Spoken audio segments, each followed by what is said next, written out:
Hi, I'm Rachel, back with my cat Leia to talk about the 2007 Sami Rohr prizes. Several months ago, I started this series on Sami Rohr fiction contenders. I'll link the videos I already made below. 2007 was the first year that the prize was awarded. I read 3 novels in the running: Disobedience by Naomi Alderman, Accidents by Yael Hedaya, and The Ganesa at the House of Shefer by Tamar Yellen. Geographically, they take me to England, Israel, and then England and Israel combined, so I think I've covered all my bases. I'm going to start with my favorite from the bunch, Disobedience by Naomi Alderman. When the Rebbe of a prominent Hasidic enclave in London dies, the community is thrown into a little bit of turmoil. Members of the synagogue board try to prep his anxious nephew Dovid into leadership. The Rebbe's estranged secular daughter Ronit comes home and stirs up some trouble, and Dovid's wife Esti struggles with a forbidden attraction. Alderman takes a formulaic approach to structuring her chapters. We start with a quote from religious texts, and then an analysis that seems to hew to the community's understanding of it. Then we have a third-person account from Dovid, Esti, or others, and finally Ronit's first-person account, which is usually reactionary to what had come before. Ronit's sections are a little jarring, but in a good way. She stays true to her brash nature, which differentiates her as a character. The novel doesn't take sides concerning whether Ronit or the Hasids are good or bad. There are both sympathetic Hasidic characters like Dovid and Esti, and less sympathetic ones from the community. Similarly, Ronit is more than just a bad girl archetype. Alderman explores the ways that she sabotages herself, even without meaning to. The plot avoids Lifetime-style excuses for why she left the community, and her father. It's a little more complicated and genuine than all of that. In the end, Ronit, Dovid, and Esti struggle with their proverbial demons and come to some sort of reckoning, though it's not artificially tied up at all. I have a soft spot for fiction that probes the Hasidic world, and I'd put Alderman in league with one of my favorite authors, Tova Mervis. I'll link the video that I did on Mervis below.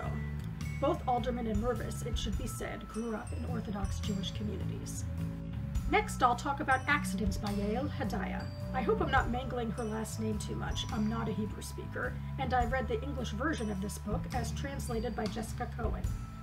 The novel chronicles a budding relationship between 2 middle-aged people from Tel Aviv, widower and father Yonatan, and late 30s Shira. Both of them are also novelists. Shira is near the beginning of her career while Yonatan is struggling with his. This novel also bears a little bit of structure. The first 2 parts deal with Yonatan and Shira on their own, the third part deals with their courtship, and the final part is about their relationship as a couple. I found the book to be a bit bloated at 450 pages, and I think Hedaya could have cut some of the fat from the continuous flashbacks. In the present, the characters are already dealing with a lot.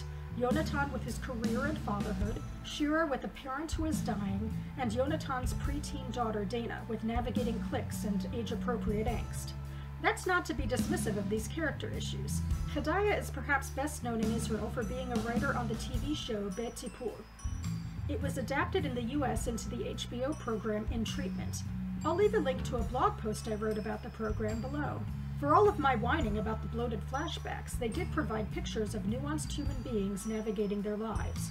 It's also a portrait of Israelis that is pretty relatable and universal. They deal with career issues, relationship issues, growing up issues, not so much terrorism and occupation.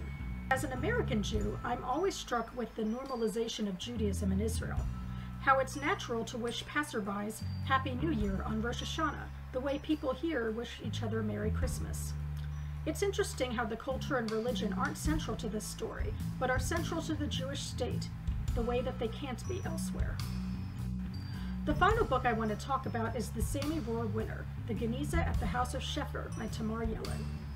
It also primarily takes place in Israel, but it's overt with its Jewish themes. Protagonist Shula returns from Israel to her ancestral home in Jerusalem to deal with a contentious family codex.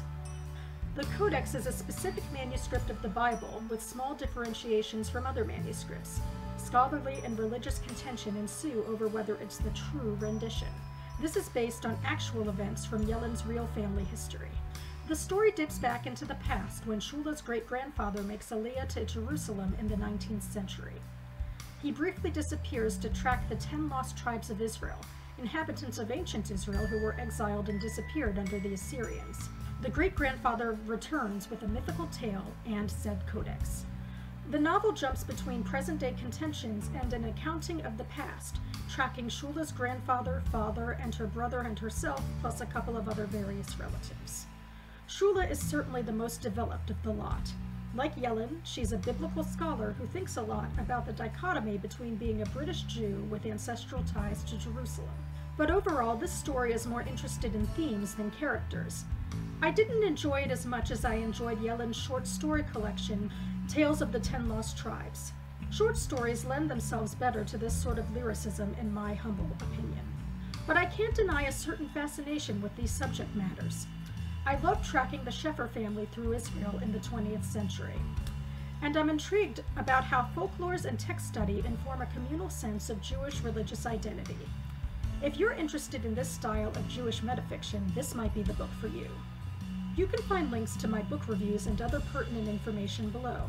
Thanks so much for watching, and I'll see you next time.